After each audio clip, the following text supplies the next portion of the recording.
everyone, myself Dr. P. Srivastava, and today we will discuss about the pleura. So what do you mean by the pleura? Pleura is a serous membrane lined by the mesothelial cell. It means flattened epithelial cell and which cover the lung in serous cavity known as pleural cavity. So each pleural sac is innervated from the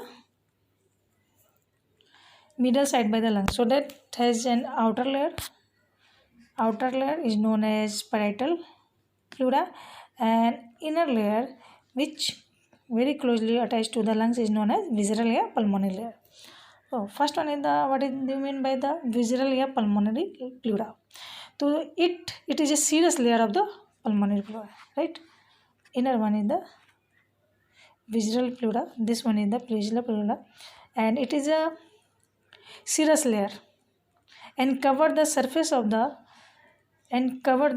and fissure of the lung except the hilum, and it continues in the parietal pleura through the pulmonary ligament, right?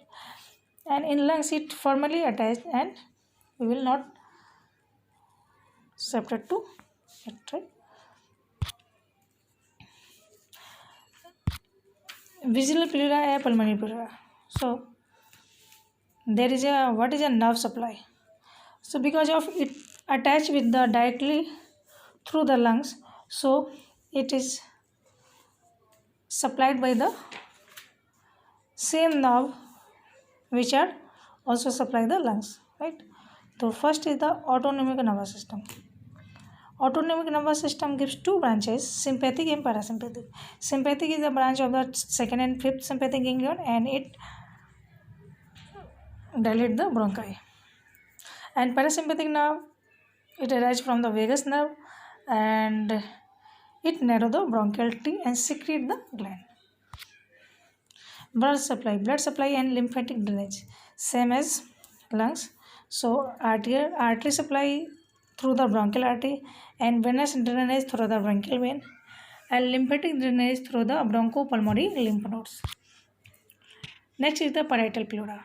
So parietal pleura is the outer layer of the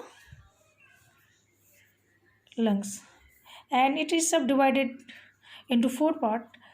Number one, costal, diaphragmatic, mediastinal, and cervical.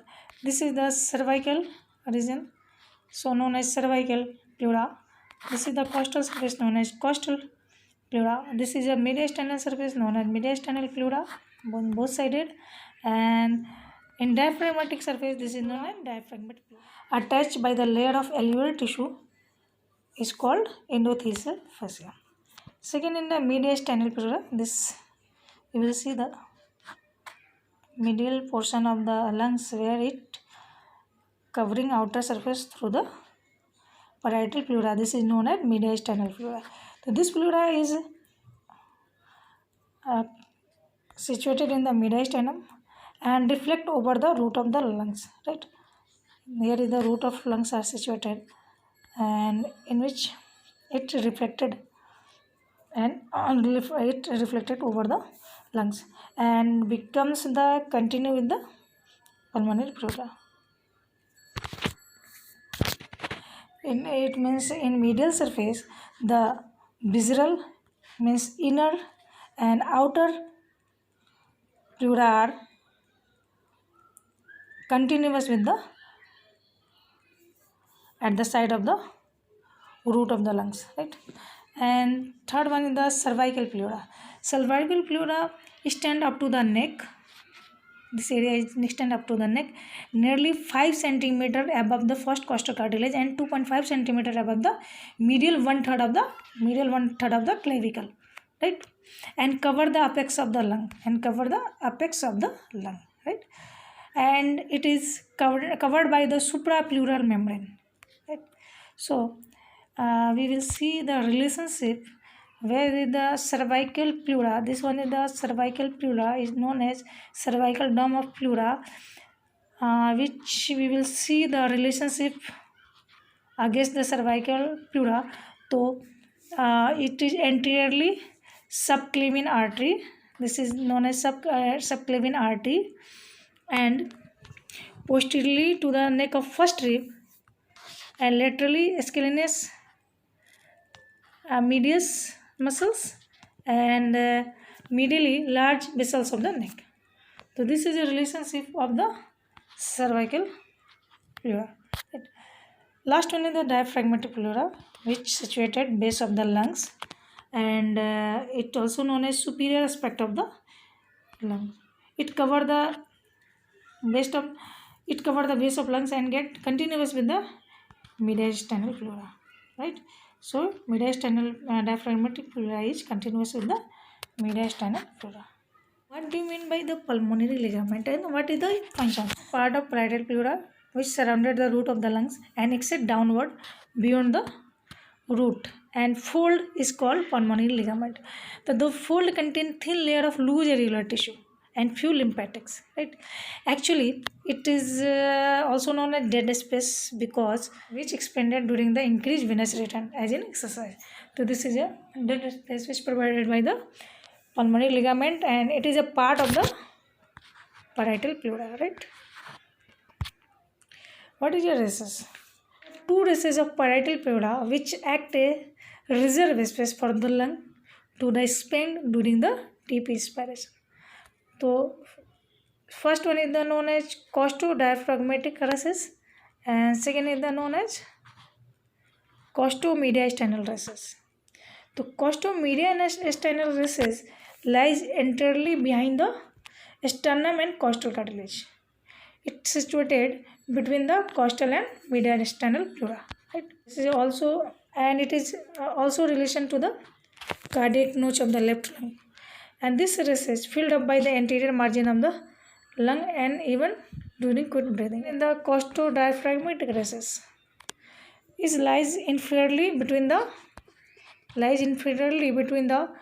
costal and diaphragmatic pleura. Vertically, it is measured 5 cm and extend from the 8th to 10th rib and mid-axillary line. This is a mid-axillary line, right? So during inspiration, it is very helpful for the expansion of the lungs, and it means it is a reserve space and formed by the parietal pleura. Nerve supply. The nerve supply of parietal pleura is same as supplied by the thoracic cavity. So nerve supply intercostal nerve, which supply the costal and diaphragmatic part.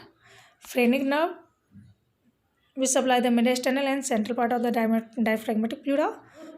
Nerve are somatic in origin, right? And parietal pleura is pain sensitive and visceral pleura is not sensitive to pain because of it is supplied by the autonomic nervous system. And blood supply. So you will see the blood supply.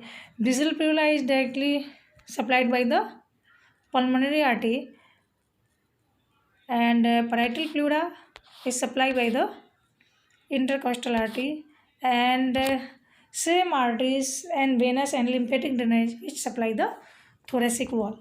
So artery, intercostal, internal thoracic and mucophrenic artery, vein, azygous and intrathoracic vein, and in lymphatic drainage, intercostal, internal mammary, posterior mediastinal and diaphragmatic nodes.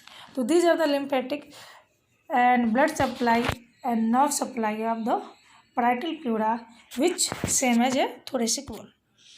So this is what is a clinical anatomy. It is very important of we know about that. What is a clinical phenomena that occurs in pleura. The first one is the paracentesis thoracis. So what do you mean by paracentesis thoracis? Of any fluid from the pleural cavity is known as paracentesis thoracis. It is usually done in the 8 intercostal space. This is area where is the aspiration we will taken from this area. This is area which situated 8 intercostal space in the mid-axillary line, and the needle is passed through the lower part of the space to avoid injury to the principal neurovascular bundles, right?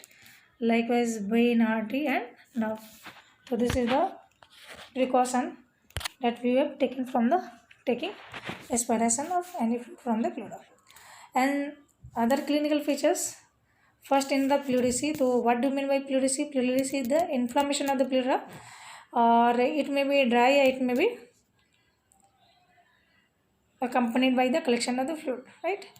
So the condition is called the pleural effusion when the accumulation of the fluid. When the accumulation of the fluid is known as pleural effusion, and the dipleurisy is more painful because during inspiration both layer comes in contact and friction occurs. So it is a very different. And second is a pneumothorax. Pneumo means